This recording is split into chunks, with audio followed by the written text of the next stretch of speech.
નમસ્કાર મિત્રો.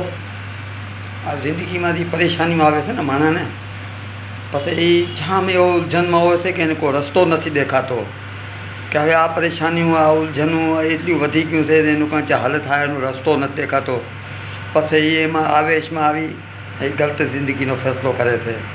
તો મારો એક નાનકો મશવરો છે કે જિંદગીની અંદર કેવી બી પરેશાની આવી જાય તો એને વેટાણે સબરથી કામ લેવું ખપે.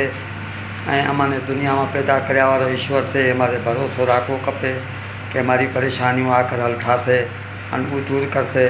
અને તમે દેખશો ને કાંકથી આમાં ખબર નહીં પડે આસ્તે આસ્તે પરેશાનીઓ દૂર થઈ જશે.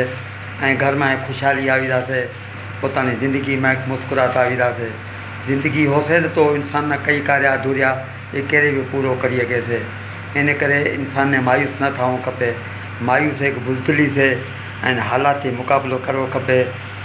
યકીન કરો આ હું બી તમારે આગળ બેઠો છું, કઈ દફા ઉલઝનો આવ્યું હશે, પરેશાનીઓ આવ્યું હશે, પણ વળી પોતાના ઈશ્વર માટે ભરોસો રાખી અને પોતાની કોશિશ જે છે ને કામની પ્રેશર જારી રાખવો ખપે. ઇન્સાનને ખામોશ થઈને બહી ના રહેવો ખપે, બુઝદિલ થઈને.